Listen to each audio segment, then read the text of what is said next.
Nesse vídeo eu vou trazer para vocês uma informação relacionada ao Ibovespa e à PEC de transição, um comunicado ao mercado de Usiminas, um fato relevante de Auren Energia, um fato relevante de Sanepar e também um comunicado ao mercado de Copel. Então vamos ao vídeo. Salve, salve investidores! Como é que vocês estão? Sempre lembrando que antes de continuar, você clica no botãozinho vermelho de inscrever-se para ajudar esse canal, tá bom? E o mercado na presente data, dia 7 de dezembro, experimentou uma queda de 1%. Vale acabou desabando mais de 3%, o varejo não para de desabar com expectativas de juros futuros altos, o mercado está esperando juros altos no país, muito embora a Selic tenha sido mantida em 13,75, o ano que vem ainda é cheio de incertezas, principalmente quanto à inflação no país, por conta da PEC de transição que já foi aprovada em primeiro turno no Senado Federal, tem ainda a votação de segundo turno.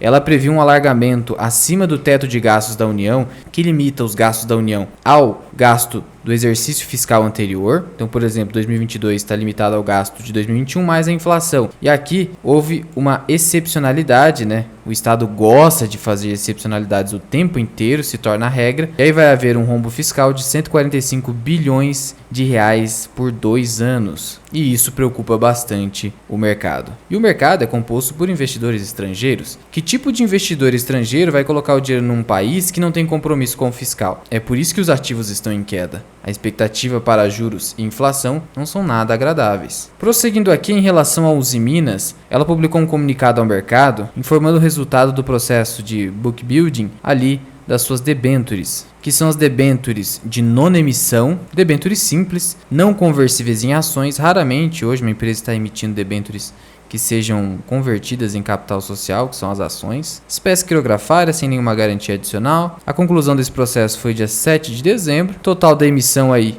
1,5 bilhão. A remuneração será taxa DI mais 1,45% de spread. Não é uma dívida caríssima, mas também não é uma dívida muito barata, porque os juros, enquanto estiverem subindo, isso impacta na dívida da Usiminas. E em relação a esse comunicado ao mercado, basicamente é isso. Usiminas, eu tenho aqui as ações ordinárias na minha carteira. Minha posição em Usiminas hoje aqui está em 1.000 ações. Parei de comprar, principalmente com as previsões de despesas de capital elevadas na companhia, simplesmente para a manutenção da sua atividade a partir de 2023. Então preferi ficar mais cauteloso, minha nota é 5, o máximo aqui seria 2,5%, eu poderia comprar então mais R$ 3.700 de Usiminas, completando uma posição de R$ 10.000 aproximadamente, mas por enquanto prefiro outras ações ali, por exemplo a Marfrig, que na minha visão está com risco menor do que Usiminas, apesar do endividamento maior do que Usiminas, só que Marfrig está com preço mais interessante ainda do que Usiminas. A verdade é que as duas, pensando no Value Investing, faz todo sentido. Mas ainda assim, a Marfrig acabou caindo na minha preferência, tá bom? Não é recomendação de investimentos. Prosseguindo aqui, em relação à Auren Energia, ela publicou um fato relevante, informando aqui a respeito de um acordo que ela fez com a União Federal para indenização da usina hidrelétrica Três Irmãos. O que está acontecendo aqui? Eu já te antecipo que é uma excelente notícia para a Auren Energia e os seus acionistas. Lembrando que a Auren é a antiga CESP, Companhia Energética do Estado de São Paulo, que inclusive foi a primeira ação que o Barça comprou para montar ali uma carteira previdenciária no seu trabalho científico Ações Garantem Futuro. E esse fato relevante informa o seguinte, que a CESP, hoje Auren, celebrou um acordo judicial com a União visando a indenização da CESP pela reversão de bens não amortizados ou não depreciados em relação a usina Três Irmãos. O que é isso? Pela reversão de bens não amortizados ou não depreciados. Lá no passado, como você já deve saber, ou se ainda não sabe, durante o governo Dilma foi editada a MP 579, que basicamente ferrou com o setor elétrico brasileiro. As ações despencaram. A Eletrobras foi para o fundo do poço. Por meio dessa MP, as empresas geradoras tinham duas opções. Ou elas renovavam suas concessões no sistema de cotização, que basicamente é vender energia a preço de custo, sem lucro, ou você devolveria a concessão para a União. E aí, se você devolve uma concessão, você já fez vários investimentos. E aí esses investimentos precisam ser indenizados pela União, que vai passar a se apropriar daquela propriedade, que já é pública, né? Porque afinal você só tem uma concessão, mas as benfeitorias devem ser indenizadas, os investimentos. E aí a Auren, antiga CESP, preferiu a segunda opção de devolução da concessão, que não fazia sentido, né? No entanto, não foi indenizada, né? Herança aqui do governo Dilma. E aí esse acordo aqui, que foi fechado com a União, em razão da Merlin que foi feita ali em 2014 pela Dilma, tinha um valor nominal de 1,7 bilhão e atualizado pela Selic chega aí a 4 bilhões de reais. O acordo ainda depende de homologação judicial, então talvez o mercado nem reaja no dia 8 positivamente, porque ainda depende de homologação, mas a expectativa é que de fato as ações subam, porque isso aqui é muito positivo. É claro que essa indenização não será paga de uma vez, são 84 parcelas, né? Então não vai vir toda essa dinheirama de uma vez. No entanto, são 4 bilhões de reais no caixa da companhia, né? Isso significa 22%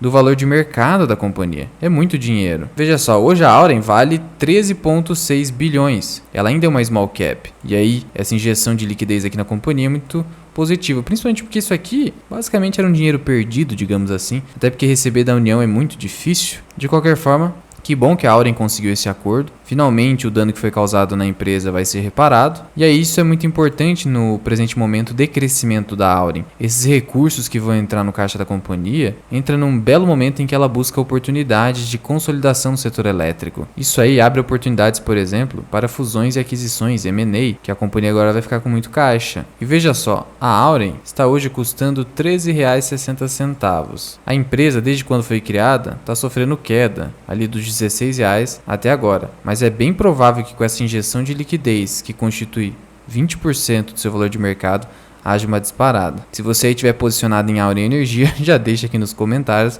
porque de fato a companhia chegou num preço interessante. Eu estava de olho na companhia, estava aguardando ela chegar aqui no seu valor patrimonial ou abaixo disso para aquisição, mas acho que eu perdi o bonde, não tem problema, já tem a AS Brasil. Continuando aqui, em relação à Sanepar, ela publicou um fato relevante informando que o seu conselho de administração aprovou o programa de investimentos da companhia para o período 2023 a 2027. 4 anos, ainda sob a gestão Ratinho Júnior, o que é muito positivo. E temos aí o seguinte: crescimento dos investimentos da Sanepar. Para esse ano, os investimentos serão inferiores a 2 bilhões, mas para os próximos anos, acima de 2 bilhões. Com o novo marco do saneamento básico, as empresas de saneamento vão precisar investir mais para conseguir aí manter seus contratos com os poderes públicos municipais, até porque senão vão acabar perdendo espaço para a concorrência que vai surgir, já está surgindo através dos players privados do setor de saneamento. E veja só o crescimento do CAPEX de 2022 para 2023, mais de 200 milhões de reais aqui. E depois vai crescendo, principalmente entre os anos de 2024 e 2025. E o foco, veja só,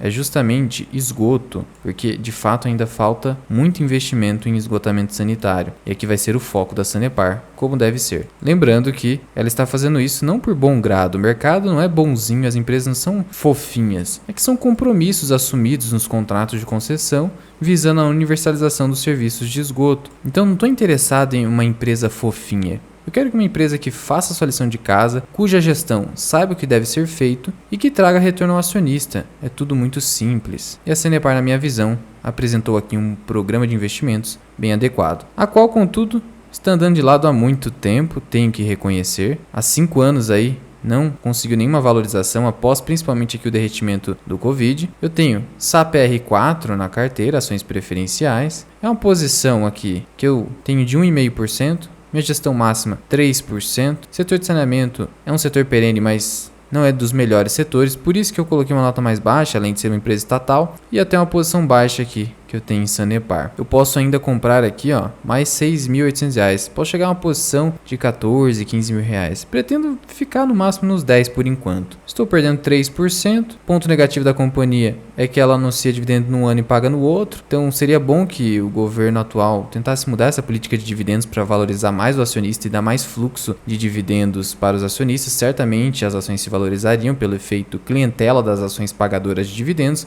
Mas enfim, por enquanto acho que isso não vai acabar acontecendo, até porque esse programa de investimento aqui que foi publicado é bem maior do que nos anos anteriores, né? Então acho difícil isso ser mudado no momento, não é o foco da companhia. E finalizando aqui com Copel, ela também publicou o seu programa de investimentos, mas aqui para o ano de 2023, um CAPEX de 2,2 bilhões. E veja só um detalhe que demonstra como a necessidade de investimentos no setor de saneamento básico é muito alta. Por isso que eu não coloco uma posição tão grande quanto no setor elétrico. Sanepar, só para você ter uma ideia do tamanho da empresa, ela é uma small capzinha com valor de mercado de 5,5 bilhões de reais. Tá? Sanepar. E a empresa do estado do Paraná, assim como Copel. Copel setor elétrico, mesmo estado, tem um valor de mercado de 33 bilhões. Capex para 2023, 2,2 bi. Capex para 2023, 2 bi. Então você percebe o seguinte, que mesmo a Sanepar sendo muito menor do que a Copel, ela tem uma necessidade de investimentos aqui muito próxima, significando que é um setor que não traz a mesma rentabilidade que o setor elétrico, depende de muito investimento. Por isso,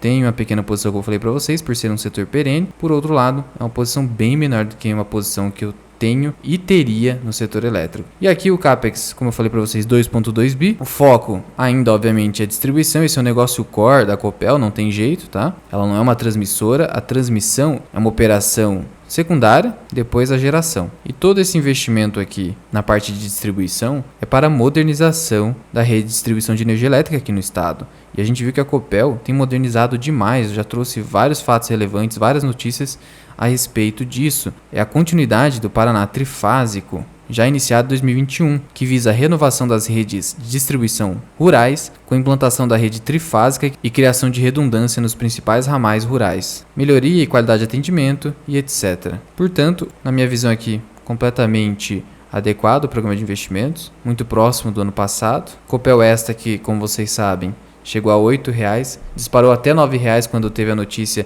de intenção de privatização pelo governo do estado. É uma posição bem relevante da nossa carteira. É inclusive aqui, ó, a quarta maior posição, Copel, CPLE 6. Eu iria aumentar a posição, mas acabou subindo muito rápido.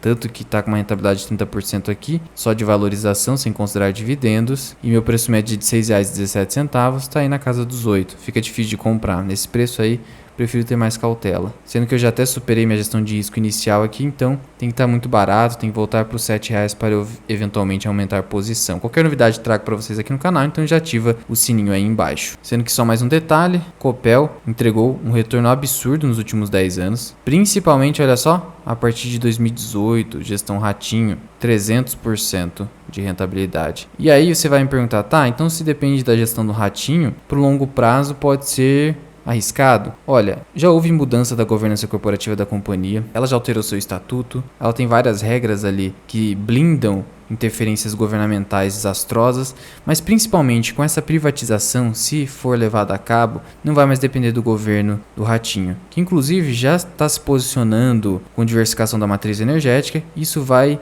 diminuir o risco de Copel, mesmo com eventuais outros governos que não sigam a mesma ideia, o mesmo foco e a mesma priorização do acionista, como tem feito atualmente a gestão do Paraná. Por isso, sigo aí com a minha posição, só não compro por causa do preço, não é recomendação. E se você quiser aprender mais sobre investimentos, considere se tornar membro do canal associado Mirai. Você recebe aulas exclusivas, esta já é a 6ª aula da série Indicadores, trouxe sobre margem líquida e margem financeira líquida. Você também tem acesso a lives exclusivas, onde você pode tirar dúvidas comigo. Também uma vez ao mês sorteio uma caneca Mirai para os meus membros. Você pode cancelar a qualquer momento. Mas já vai deixando aqui nos comentários, você possui Auren Energia na carteira? O que você achou desse acordo realizado com a União? Muito obrigado por ter ficado comigo até aqui. Eu sou o Luan, que é o canal Mirai Investing. Até o próximo vídeo. Fui!